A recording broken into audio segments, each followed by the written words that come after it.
นักลงทุนสถาบันมีแค่ปีเดียวเท่านั้นเองนะคะที่เป็นผู้ที่ขายสุทธิออกมาก็คือปีที่แล้วแต่ก็จิ๊บจอยมากทีเดียว 8,000 กว่าล้านบาทนะคะหลังจากนั้นเราจะเห็นว่านักลงทุนสถาบันนั้นเป็นผู้ที่โอบอุ้มตลาด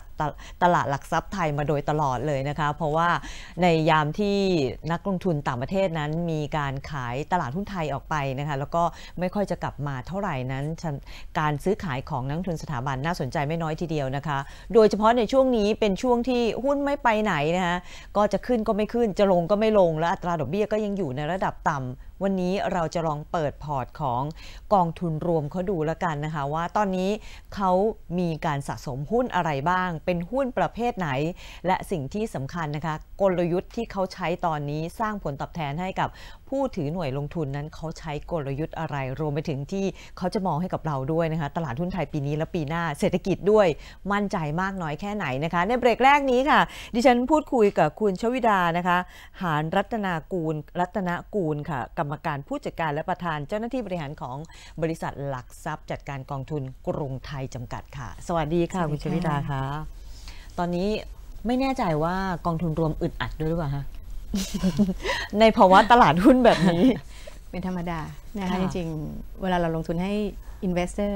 แล้วก็คาดหวังผลตอบแทนนะคะเพราะฉะนั้นจังหวะนี้อย่างที่คุณเอาพูด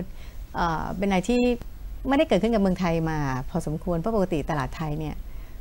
อยู่นิ่งๆไม่ค่อยเป็นนะคะไม่ขึ้นก็ลงอะไรต่างแต่ช่วงนี้เนี่ยรู้สึกเป็นช่วงที่หยุดนิ่งขึ้นลงในช่วงแคบมาเป็นระยะเวลาหนึ่งละนะเพราะฉะนั้นจริงเราเชื่อว่ามันมีหลายปัจจัยที่ทำให้เกิดอาการแบบนี้นะคะอย่างที่เมื่อกี้พูดตอนต้นว่านักลงทุนต่างชาติเมื่อปีแล้วขายเนี่ยจริงๆปีนี้ซื้อนะคะเน็ตเป็นบวกแต่คนที่มีสัดส่วนในการลงทุนลดลงด้วยมูลค่าที่อาจจะไม่ไปไหนด้วยอาจจะเป็นนักลงทุนรายย่อยนะคะสถาบันกลับเป็นนักลงทุนที่ลงทุนมากเป็นผู้อบอุ้มเป็นผู้อบอุ้มและค้ำจุนตลาดหุ้นไทยใช่จริงๆต้องบอกว่ามันเป็นเพราะว่าปีที่แล้วอันดับแรกเลยตลาดหุ้นไทยขึ้นมาเยอะมากถ้าพูดว่าเป็นท็อปต้นๆของโลกเลยนะคะเป็นเรื่องธรรมดาที่พอขึ้นมาสูงๆจะมีการชะลอตัวนะคะถึงแม้ว่าพูดง่ายๆคือไม่ตกลงไปมากๆนี่ก็ถือว่ารักษาตัวได้ดีแล้วนะคะถ้าเราดูในแง่ของมูลค่าหรือว่า valuation ของตลาดเองเนี่ยถามว่าตอนนี้ถูกไหมก็ไม่ได้ถูกนะคะเพราะฉะนั้นแต่การที่ไม่ถูกไม่ได้หมายความว่าไม่น่าลงทุนเพราะว่า earning per share หรือว่าการเติบโตของรายได้ของบริษัทจดทะเบียนเนี่ยยังดูดีอยู่ใกล้เคียงกับประมาณการที่เราทำนะคะเพราะฉะนั้นถามว่าถึงแม้วันนี้ตลาดไม่ได้ถูกแต่เรื่องของการเติบโตของรายได้เนี่ยยังคงอยู่เพราะฉะนั้นอาจจะมีการชะลอตัวตลาดอาจจะมีการเปลี่ยนแปลงในทางบวกเนี่ยช้าลงแต่เรามองว่าในที่สุดมูลค่าที่มีการเติบโตของรายได้ net income ของตลาดเองนี่ยังมีการเติบโตมันก็จะค่อยๆทำให้ตลาดเองเนี่ยดูถูกลงตอนนี้ตลาดหุ้นไทยอยู่ด้วยอารมณ์หรือพื้นฐานคะปกติมันเล่นทั้งสองอย่างนะคะปกติตลาดเนี่ยจะเล่นด้วยในแง่ของ sentiment ด้วยแล้วก็ในแง่ของ fundamental ด้วยนะคะเพราะฉะนั้นตอนนี้เนี่ยเราเชื่อว่าคนมองในลักษณะของ fundamental พอสมควรนะคะต้องบอกว่าถ้าเราเทียบตัวเองกับใน region นะคะในภูมิภาคเองเนี่ยมีช่องทางอาจจะมีช่องทางให้คนอื่นเขาเล่นหรือนักลงทุนต่างชาติเองเนี่ยลงไปลงทุนในตลาดอื่นบ้างอย่างเช่นเราต่างชาติมีทางเลือกสำหรับตลาดหุ้นอื่นถูกค่ะเพราะฉะนั้นเราถ้ามีทางเลือกเนี่ยกลายว่าตลาดเราอาจจะเนื่องจากว่าปีที่แล้วเนี่ยมีการปรับตัวขึ้นมาดีมากปีนี้เขาอาจจะไปเลือกลงในลักษณะอย่างเช่นฟิลิปปินส์เราเห็นขึ้นมาสูงอินโดขึ้นมานะคะก็เป็นทางเลือกที่ทำให้มูลค่าหรือว่าเงินลงทุนเองก็ไม่ได้สูงมากในปีนี้นะคะคุณชวิดาอ่านสัญญาณตลาดหุ้นเนี่ยปีนี้เนี่ยมันจะเริ่มให้เห็นการ movement ที่ชัดเจนหรือยังคะโดยเฉพาะคนมองกันว่าก็ขึ้นหรือลงก็ลงกันเป็นสัญญาณที่ชัดเจนเรามองว่าอาจจะป๊อกแป๊กอย่างเงี้ยไปสักพักหนึ่งนะคะในที่สุดเนี่ยถ้า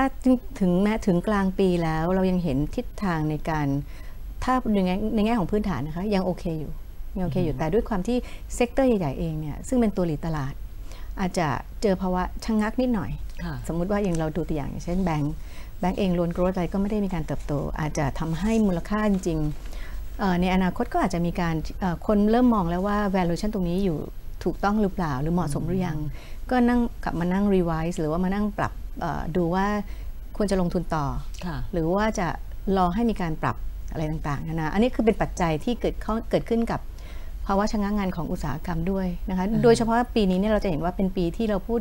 าจะเห็นเรื่องของ disruption อะไรค่อนข้างมากจะเห็นบริษัทจดทะเบียนในตลาดหลักทรัพย์เนี่ยเจอเขาเรียกว่าภาวะส่วนตัวที่มองเห็นนะคะภาวะชะงักงานในเรื่องของการลงทุนจะลงทุนเพิ่มกับเทคโนโลยีใหม่ๆไม่แน่ใจว่าลงไปแล้วจะ worth it หรือว่าได้คุ้มค่าเงินลงทุนหรือเปล่าตอนนี้เหมือนเป็นภาวะที่เขาเรียกว่า vacuum หรือว่าช่วงสุญญากาศที่จะเดินหน้าต่ออยู่เฉยๆเซฟตัวเองดีไหมเพราะฉะนั้นเราก็จะเห็นบริษัทหลายๆอันเนี่ยหลายๆบริษัทเนี่ยเริ่มอยู่ในจังหวะที่ชะลอตัวเพราะกำลังการผลิตเดิมก็ยังเหลืออยู่ถ้าจะลงทุนใหม่ก็คือต้องเป็นเทคโนโลยีละต้องชัดเจนกว่านี้นะคะเพราะฉะนั้นตอนนี้เราคุยกันว่าช่วง disruption จริงๆเหตุการณ์อย่างเงี้ยในอดีตก็เคยเกิดแต่ตอนนั้นเราเรียกเขาว่า revolution การเปลี่ยนแปลง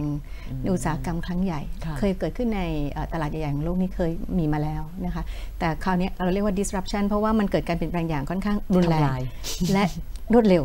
นะคะรุนแรงรวดเร็วแล้วทำลายก็เลยทำให้ทุกคนเริ่มกลับมาตั้งหลักนิดนึงว่าจะทำยังไงต่อแต่ในที่สุดเนี่ยทุกคนในอุตสาหกรรมในตลาดทุนต่างๆก็ต้องมีการปรับตัวของเขาเองแล้วก็เรียนรู้หรือว่าที่จะอยู่ให้รอดในอุตสาหกรรมเมื่อภาพต่างๆมันชัดเจนเราก็เห็นว่าจะมีการลงทุนจะมีการขับเคลื่อนของธุรกิจต่อไปในอนาคตมันจะมีความหมายไปถึงเรื่องของเราจะเลือกหุ้นที่ตัวไหนที่มันจะเติบโตได้ก่อนใช่ค่ะด้วยใช่ไหมคะว่าไอ้หุ้นตัวไหนที่จะเก็บสะสมเข้าพอใช่เราจะเห็นขอไม่พูดชื่อแล้วกันเราจะเห็นว่าตอนนี้เนี่ยมีบางบริษัทจดทะเบียนเนี่ยเขาเรียกว่ามีการเปลี่ยนแปลงของ consumer behavior หรือการเขาเรียกว่าการบริโภคของผู้บริโภคเนี่ยนะคะในลักษณะที่เปลี่ยนแปลงไปการยึดหลักหรือยึดแนวทางเดิมเนี่ยอาจจะทำให้เกิดการ generate income ของบริษัทนั้นไม่ได้ตามที่เคยคาดการเพราะนั้นการปรับตัวเหล่านี้ต้องเกิดการเรียนรู้ด้วยตัวเองของบริษัทจดทะเบียนในอุตสาหกรรมไหนคะที่เราเห็นค่อนข้างชัดก็อาจจะเป็นอุตสาหกรรมที่เกี่ยวข้องกับพวกเทคโนโลยีนะคะอย่างเช่นเขาเรียกว่าทีวีหรือว่าในส่วนของกลุ่มสื่อกลุ่มเซอร์วิสซึ่งจะเห็นค่อนข้างชัดนิดหนึ่งนะคะแต่เซอร์วิสไม่ได้ cover ทั้งหมดเพราะเซอร์วิสบางส่วนอย่างเช่นเรื่องของการท่องเที่ยวนี่ยังดีและเป็นตัวที่เขาเรียกว่ายังเสริมศักยภาพของเศรษฐกิจของประเทศไทยได้อยู่เซอร์วิสไหนคะที่แบบว่าโดนกระทบแรงมากน่าจะเป็นช่องทางที่เกี่ยวข้องกับคนเราวันนี้ behavior ใช้ทุกอย่างบนแท็บเล็ตถ้าเราใช้ช่องทางเดิมการคอนซูมช่องทางเดิมเนี่ยอาจจะไม่ใช่การค้าออนไลน์อย่างนี้ใช่ไหมประมาณนั้นค่ะหลายอย่างกระทบจริงๆสมมุติว่ายกตัวอย่างต่างประเทศนะคะว่าบริษัทยักษ์ใหญ่ในต่างประเทศเนี่ยวันนี้ก็อาจจะไม่ได้เป็นยักษ์ใหญ่อีกต่อไปนะคะมือถือที่เคยเป็นเจ้าใหญ่ในอดีตก็เปลี่ยนแปลงไปบางบริษัทหายไปเลยนะคะแล้วอย่างเช่นสมมติเรายกตัวอย่างง่ายๆบริษัทที่เป็นรีเทลของอเมริกาอย่างเช่นวอลมาร์ทเนี่ยตอนนี้ก็เริ่มดาวไซซิ่งตัวเองลงเพราะว่าการคอนซูมหรือการบริโภคของผู้บริโภคเนี่ยเปลี่ยนแปลงไปถ้าบริษัทปรับตัวได้ทันก็ถือว่าเป็นอนาคตใหม่ของบริษัทแต่ถ้าเกิดปรับไม่ทันก็อาจจะต้องเจอปัญหาชะงักงันเหมือนกันค่ะจริงๆแล้วภาวะอย่างนี้ทุกคนก็ได้รับคล้ายๆกันหมดเพียงแต่ว่าแต่ละคนแต่ละธุรกิจเนี่ยใครจะสามารถรับมือแล้วก็เขาเรียกไปเร็วได้กว่าสิ่งที่มันจะมาใช่ค่ะแล้วอย่างนี้เคแทมเราเลือกหุ้นยังไงคะจริงๆต้องบอกว่าปีนี้เป็นปีที่เล่นหุ้นหรือว่าลงทุนเนี่ยค่อนข้างจะยากนะคะการซื้อขายอาจจะไม่ได้เป็นประโยชน์กับกองทุนเท่าไหร่กับฟันแมเนเจอร์เท่าไหร่บางทีเราถือแล้วนิ่งอาจจะได้ประโยชน์มากกว่าการที่เราหมุนซื้อขายต่อค่ะใช่เพราะว่ามันจะเห็นว่าตลาดนี่ค่อนข้างมูฟในลักษณะที่แคบมากนะคะด้านข้างตลอดใช่เพราะนั้นการเลือกสิ่งที่เราทำก็คือเราใช้นโยบาย stock pick เลือกหุ้นเป็นตัวเลยนะคะเพราะนั้นหุ้นตัวไหนที่ยังมีอนาคตและยังมีการเติบโตในของรายได้และ net income หรือกำไรสุทธิที่ยังคงอยู่และอนาคตในการเติบโตต่อไปนี้ยังคงอยู่เนี่ยเราจะเข้าไปโฟกัสและเข้าไปเรียกว่าไปเจาะลึกในบริษัทเหล่านั้นมากขึ้นเราเข้าไปดูอะไรก่อนคะว่าบริษัทไหนที่ดูแล้วนั้นมันน่าจะมีการเติบโตเพราะว่ามันจะมีแบบว่าค่อยๆเติบโตกับเติบโตแบบว่าแบบกระโดดนิดนึงค่ะเราเลือกแบบไหนคะจริงๆเราเบลนด์ค่ะเราผสมผสานจริงๆพอร์ตเวลาเราดูพอร์ตมันจะมีลักษณะ2ส่วนเราเรียกว่า core port แล้วก็อีกพอร์ตนึงเรียก strategic port เพราะนั้นจริงๆตัวที่เป็น core port เนี่ยบางครั้งเราจะต้องมานั่งรีวิวเลยว่า core port ยังเป็น core port ของเราอยู่หรือเปล่านะบางหลายๆอันที่หลายๆบริษัทที่ยังอยู่ในตลาดแล้วยังเป็น core port ของเราเนี่ยบางทีเรามีการ move นะคะแล้วก็เปลี่ยนแปลงจริงๆ อย่างบางอุตสาหกรรมที่เราเคยคิดว่าเป็นคอใหญ่เนี่ยอาจจะต้องมีการปรับเปลี่ยนลักษณะตามสภาวะที่เกิดขึ้นที่แท้จริงของบริษัทเหล่านั้นเหมือนกันนะคะเพราะฉะนั้นจริงๆวันนี้เราก็เลยไม่โฟกัสลักษณะว่าไปในเซกเตอร์ที่เขาเรียกว่าโดดเด่นในเหมือนในสมัยในหลายปีที่ผ่านมานะคะจะต้องมีการปรับกลยุทธ์ให้สอดคล้องไปกับเหตุการณ์ที่เกิดขึ้นจริงในปัจจุบันค่ะเหมือนตอนนี้ก่อนหน้านี้คือมันจะมีความเสี่ยงในหลายๆประเทศอย่างอเมริกาก็ยังเสี่ยงอยู่ยุโรปยังเสี่ยงจีนยังเสี่ยงอยู่ทุกคนก็จะบอกว่ามองหาอะไรที่มันเป็นเซฟเฮเว่นใช่ไหมคะแต่ตอนนี้คือเศรษฐกิจโลกมันเริ่มโตแล้วมุมมองในเรื่องของการลงทุนมันต้องเปลี่ยนไปด้วยไหมคะว่าจากที่แบบว่าเอาปลอดภัยไว้ก่อนตอนนี้ต้องเริ่มหามองการเติบโตแล้วกองทุนเป็นอย่างนั้นด้วยหรือเปล่าลักษณะของนักลงทุนเป็นแบบนั้นจริงๆนะคะเพราะว่าดอกเบี้ยอะไรก็ไม่ได้สูงและเมืองไทยเรายังมองว่าการเติบโตในลักษณะของอัตราดอกเบี้ยไม่น่าจะเกิดขึ้นในระยะเวลาสั้นเพราะนั้นทางเลือกที่มีความเสี่ยงเพิ่มขึ้นจะเป็นทางเลือกกับนักลงทุนนะคะบางทีนักลงทุนเองทนไม่ได้ที่จะยืนยันอยู่ในอัตราดอกเบี้ยที่ต่ำวันนี้สิ่งที่เราทำให้นักลงทุนเนี่ยในช่วงภาวะชะงักงันหรือว่ากำลังเขาเรียกว่าเซตเทิลใหม่ของตลาดหลักทรัพย์เราเนี่ยเราอาจจะไปหาช่องทางอื่นให้กับนักลงทุนนะคะอย่างเรามองว่าตอนนี้ globalization นี่มันใช่เพราะฉะนั้นตัวเองส่วนตัวมองว่าตลาดคล้ายๆเราพูดตลอดเวลาว่าคล้ายๆ zero sum game ขึ้นที่หนึ่งลงที่หนึ่งมีได้มีเสียมันก็จะหมุนเวียนกันไปในตลาดในโลกนี้นะคะเพราะนั้นเราก็จะพยายามเสิร์ชหาหรือหาจังหวะในการลงทุนในแต่ละตลาดอย่างปีนี้เนี่ยKTMเองเราบอกว่าถ้าตลาดเมืองไทยยังชะลอตัวอยู่เนี่ยเราไปหาตลาดหุ้นหรือไปตลาดทุนอื่นประเทศอื่นดีไหมเราก็มีการนำเสนออย่างต้นปีหรือถึงกระทั่งกลางปีเราก็นำเสนอในส่วนของอินเดียจีนซึ่งเราจะเห็นว่าทั้ง2ตลาดนี้ขึ้นมาค่อนข้างดีนะคะอย่างจีนเราเพิ่งตั้งไปไม่กี่เดือนเราได้มา10 กว่า%ยังไม่อิ่มตัวใช่ไหมคะเราเชื่อว่ายังมีโอกาสอยู่ค่ะถ้าเกิดเราดูในแง่ของ valuation ของตลาดเขาเนี่ยก็ยังถือว่าต่ำนะคะแต่ด้วยความที่มันขึ้นมาค่อนข้างเร็วมากเนี่ยก็อาจจะมีการปรับเปลี่ยนหรือปรับฐานบ้างก็เชื่อว่าเป็นอย่างนั้นนะคะอินเดียจีนจริงๆยุโรปเองก็เป็นตลาดที่ค่อนข้างใช้ได้ในปีนี้นะคะเนื่องจากว่าภาวะเศรษฐกิจเขาเริ่มปลอดภัยมากขึ้นแล้วนะคะทีนี้ตัวนั้นแต่ก็จะมีการปรับตัวเพราะด้วยความที่ขึ้นมาสูงจริงๆถ้าเกิดเรามองในโลกนี้เลยนะคะพวกทรัพย์สินเสี่ยงเนี่ยขึ้นมาดีตลอดนะคะแต่ดอกเบี้ยอะไรต่างๆที่มันยังคงอยู่เนี่ยมันเป็นภาวะกดดันทำให้นักลงทุนเนี่ยต้องย้ายเงินลงทุนมาในสินทรัพย์เสี่ยงมากขึ้นเข้ามาในKTMเยอะไหมคะนักลงทุนที่เขาไม่เคยลงทุนในหุ้นแต่ว่าใช้วิธีการฝากเงินอย่างนี้ค่ะจะมีลักษณะที่เราเรียกว่า asset allocation มากขึ้นที่เห็นได้ชัดนะคะนักลงทุนเองก็งงๆละเริ่มงงๆว่าจะเลือกอะไรจะเสี่ยงด้วยตัวเองก็ไม่กล้าบางทีก็มาให้คนที่เป็นคนดูตลาดหรือคนที่อยู่ในตลาดแบบเราเนี่ยช่วยดูแล้วก็เลยมีการจัดพอร์ตให้ลูกค้าสิ่งที่เห็นค่อนข้างชัดปีนี้ก็คือเป็นการจัด asset allocation ให้ลูกค้ามีการเขาเรียกว่าหาจังหวะในการลงทุนในแต่ละตลาดในโลกนี้ให้กับลูกค้าได้เพราะจริงๆเนี่ยถ้าเกิดเราพูดถึง KTM เองเรามี product รองรับค่อนข้างเยอะถ้าเกิดเรามองภาพใหญ่ของโลกนี้เลยตอนนี้ตราสารนี่คงแบบว่าหลับฝันหวานไปเลยใช่ไหมคะ ไม่ค่อยแบบว่าดูจะจูงใจเท่าไหร่เลยใช่ไหมถามว่าก็พอรับได้นะคะแต่ว่าความน่าสนใจก็น้อยลงจากปีที่แล้วแน่นอนนะคะแต่ก็ยังอยู่ในภาวะที่นักลงทุนบางกลุ่มยังรับได้จริงๆต้องบอกว่านักลงทุนประเทศไทยเนี่ยยังรักความเสี่ยงน้อยเนี่ยเยอะอยู่เพราะฉะนั้นตราสารนี้ก็ยังเป็นทางเลือกอันใหญ่ของนักลงทุนอยู่ดีอย่างตัว BE อย่างเงี้ยคุณชวิดาตัว BE ตอนนี้คือหลังจากที่มีหลายบริษัทที่ไม่สามารถจ่ายคืนเงินได้ตรงตามกำหนดเวลาทำให้ความนิยมหายไปเลยไหมคะหายไปค่ะหายไปมากพอสมควรอาจจะเป็นต้นทุนที่เพิ่มขึ้นของบริษัทที่ใช้ตัว BE เป็นตัวขับเคลื่อน financing ของบริษัทด้วยซ้ำไปตัวนี้ก็เป็นปัจจัยทำให้เรามานั่งรีวิวเหมือนกันว่าใครบ้างที่โดนกระทบนะคะเพราะฉะนั้นเราไม่ได้KTMเราไม่ได้โดนปัญหาเรื่องตัว BE เพราะเรามีเรื่องของ investment criteria ที่ชัดเจนเพราะฉะนั้นเราก็จะไม่ได้รับผลกระทบแต่ไม่ใช่ว่าเราไม่ได้รับผลกระทบแล้วจะไม่มีอะไรเกิดขึ้นในอุตสาหกรรมนะคะเพราะนั้นจริงเราก็ต้องมานั่งรีวิวว่าบริษัทจดทะเบียนในตลาดหลักทรัพย์มีอะไรบ้างที่พึ่งพาในส่วนของตัว BE บ้างคือมันจะกระทบทางอ้อมอีกทีหนึ่งเวลาที่เราไปลงทุนใช่ไหมคะถูกต้องค่ะยังมองเรื่องของผลตอบแทนปีนี้มันคาดหวังได้สักแค่ไหนคะในส่วนของตลาดทุนใช่ค่ะมองนะคะว่าจริงๆตอนนี้มันก็ไม่ได้แย่มากเพียงแต่ว่าไม่ไปไหนเรายังมอง target ของ Set Index ปีนี้เนี่ยด้วยความที่เราดู fundamental ด้วยเราดู อัตราการเติบโตของรายได้ของบริษัทจดทะเบียนนี้ด้วยนะคะเราเชื่อว่าจริงๆ target ที่เราตั้งไว้เดิมเนี่ยน่าจะยังคงพอไปได้คือประมาณเรามอง target ไว้ที่ 1,670 ประมาณนั้นเราก็ยังคิดว่าเป็น target เดิมที่เรายังคงมองอยู่นะคะแต่ก็ต้องมานั่งลุ้นกันอีกต่อไปก็เหลืออีกตั้ง5 เดือนค่ะเรามองว่า consumption น่าจะมาตอนปลายปีนะคะเราจะเริ่มเห็นขับเคลื่อนตอน quarter 4ค่ะแต่ว่าเจอเรื่องของสถานการณ์น้ำท่วมไปก็คงเป็นลักษณะเป็นช็อตเป็นระยะสั้นว่าผู้จัดการลงทุนดูแล้วถ้าเกิดเราดูเม็ดเงินที่ถูกกระทบเนี่ยไม่ได้ถึงมีบ้างมีนะคะแต่ไม่ได้สูงขนาดที่จะเป็นปัจจัยทำให้เกิดผลกระทบในเชิงลบกับตลาดทุนของเรานะคะแล้วก็ส่วนมากที่ถูกกระทบรัฐบาลก็น่าจะเข้าไปดูแลในเรื่องนั้นเพราะว่าเป็นเขาเรียกว่าประชากรในส่วนที่รัฐบาลจะต้องดูแลด้วยคุณชวิดากลัวอะไรมากที่สุดคะความเสี่ยงสำหรับปีนี้กับปีหน้าตัวอย่างเช่นเฟดฟันที่เราเชื่อว่าอาจจะมีการปรับขึ้นอีกครั้งปีนี้ปีหน้าก็น่าจะมีการปรับขึ้นอีกนิดนึงนะคะเรื่องที่ยังต้องเป็นคอนเซิร์นอยู่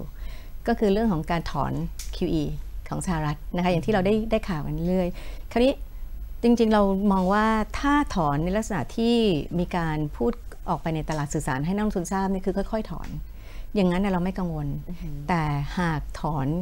อย่างเขาเรียกว่ามีผลกระทบในเชิงชัดเจนมากหรือว่ารุนแรงเนี่ยอาจจะได้รับผลกระทบกับตลาดโดยภาพรวมค่ะ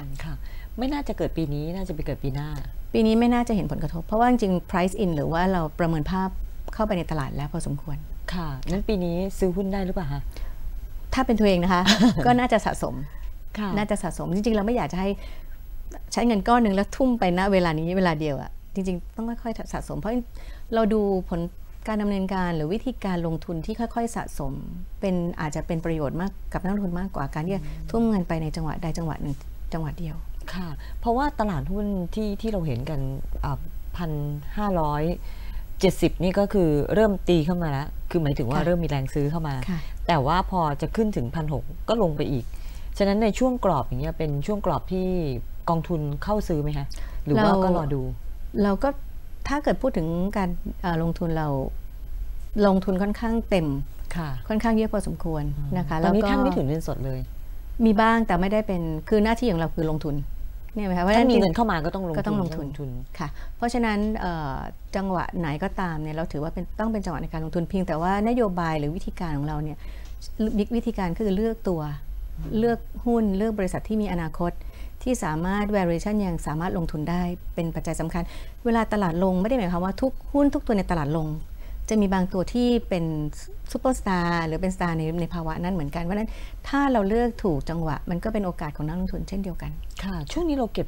สะสมหุ้นเข้าพอร์ตบ้างไหมคะมีบ้างค่ะมีการสวิตชิ่งอะไรต่างมีค่ะค่ะแล้วแต่ว่าไม่ขายบ่อยไม่ค่อยมีเรื่องของเขาเรียกว่า turnover มากเป็นเขาเรียกว่าเป็นแบบในภาวะปกติ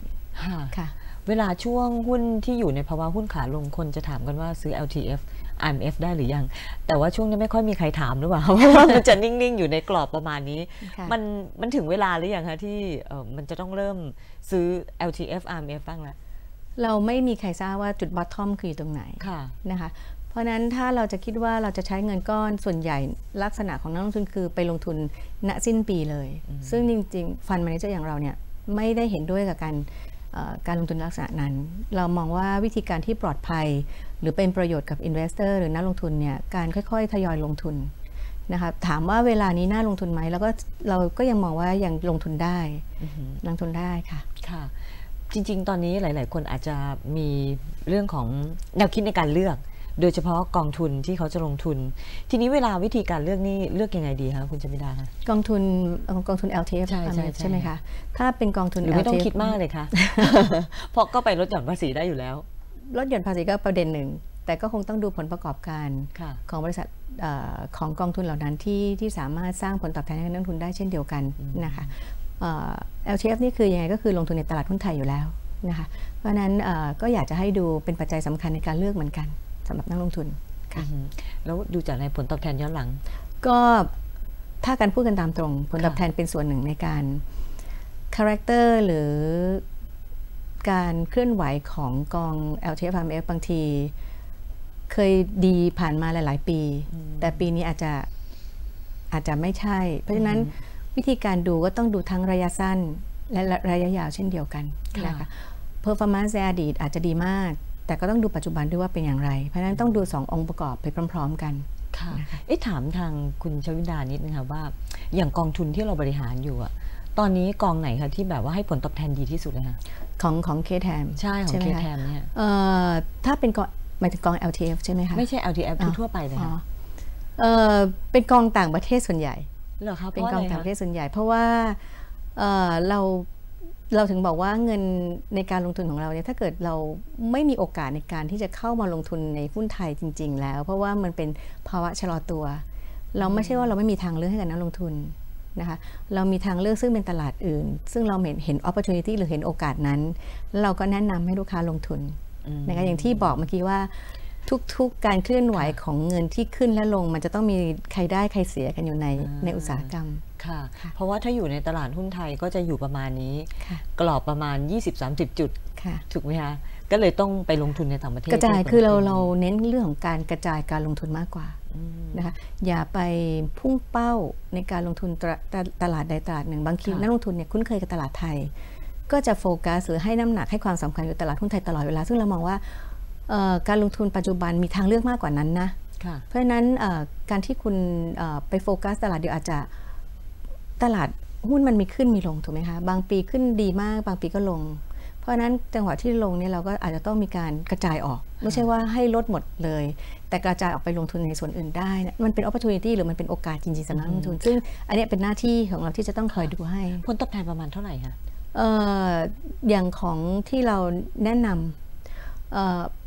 ผลตอบแทน10%กว่านะคะแต่สมมติเป็นแบบกองจีนเนี่ยประมาณ10%กว่าอ๋ออันนี้คือปีหนึ่งไม่ถึงค่ะไม่ถึงด้วยไม่ถึงประมาณกี่เดือนนะน่าจะประมาณ4 เดือน4 เดือน 10%ใช่ค่ะในขณะที่ในลงทุนในตลาดหุ้นไทยนี่เท่าไหร่คะนิดหน่อยมั้งคะนิดหน่อยเลยใช่ไหมคะขึ้นมาก็นิดหน่อยไม่มากมายปีที่แล้วตลาดเซ็ตเองปิดประมาณ 1,540 ประมาณนั้นปีตอนนี้อยู่ประมาณ 1,570 ก็นิดเดียวขยับหน่อยเสี่ยงเรื่องค่าเงินใช่ไหมคะ